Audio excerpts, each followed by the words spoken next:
reality is, after all, too big for our frail understanding to fully comprehend.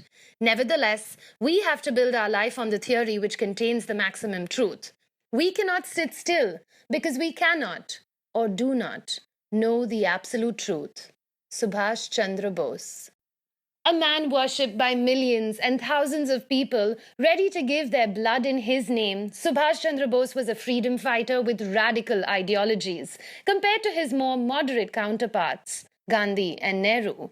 But he had only one mission, just like them, to rid India of the British. 18th August 1945. Netaji decided to fly to Moscow to seek support from Russia for India's independence. According to various reports, the plane was overloaded, and after a stopover in the Japanese-occupied Formosa, it developed engine trouble and crashed, or so the official version goes. Did Bose really die in a plane crash?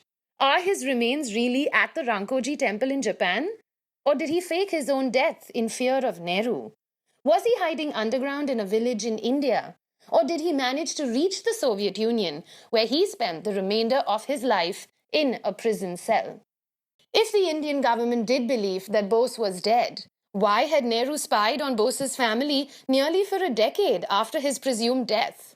3 special commissions, 217 files, 70,000 pages of documents, and still not 1 ounce of concrete evidence that sheds light on what really happened on that fateful day. Bose was the president of the Indian National Congress, and he steered the party into his own radical ideology of unqualified Swaraj, including the use of force against the British. Now, this obviously meant a confrontation with Mohandas Gandhi, who in fact opposed Bose's presidency, splitting the Indian National Congress party. Bose attempted to maintain unity, but Gandhi advised Bose to form his own cabinet. Now, this split the nation into 2 movements. The moderate Congress non-violent movement that was led by Gandhi and Nehru on one side, and Bose on the other side, having formed an army for his fight against the British, which he called the Indian National Army. He was seen as a bigger threat by the British, and he was constantly imprisoned during this movement in India.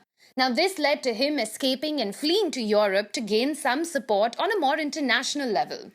He landed in Berlin and he formed an alliance with Hitler. Bose had, for the sake of his nation's freedom, shaken hands with the devil.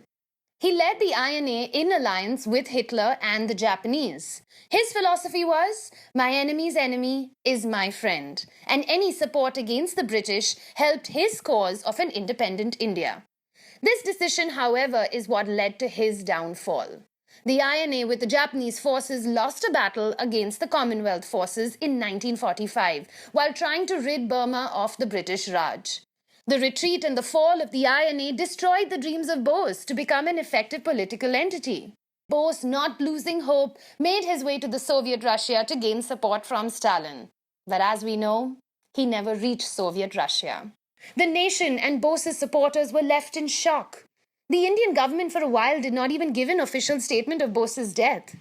At the time, there were reports that Gandhi and Nehru had plans to surrender Bose as a war criminal to the British, which is why he faked his death and never came back to India.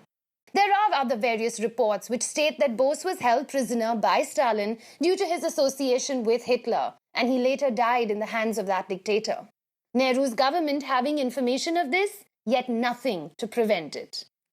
In 2006, the Mukherjee Commission concluded that while Bose was presumed dead, he did not die in a plane crash in Taipei in 1945. A former Russian general swore under oath to the Mukherjee Commission that he had actually seen a true Soviet cabinet paper detailing a living Subhas Chandra Bose.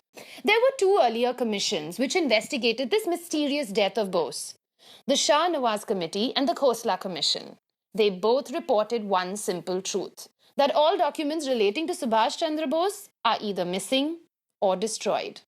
In April 2015, Prime Minister Narendra Modi met with Netaji Subhas Chandra Bose's grandnephew, Surya Bose.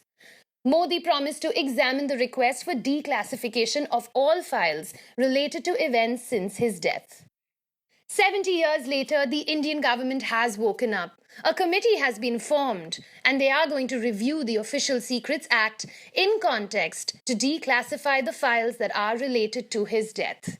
After all, we cannot sit still because we cannot or do not know the absolute truth. Like, comment, and share this video. And for more wacky videos, subscribe to the Whack. And for videos on mythology and history, subscribe to Epified. If you find a treasure of 11 rupees, 11 rupees or more, then you have to actually report it to a revenue officer. A combined understanding can give us answers to questions like, what is good? What is evil? What is the meaning of victory?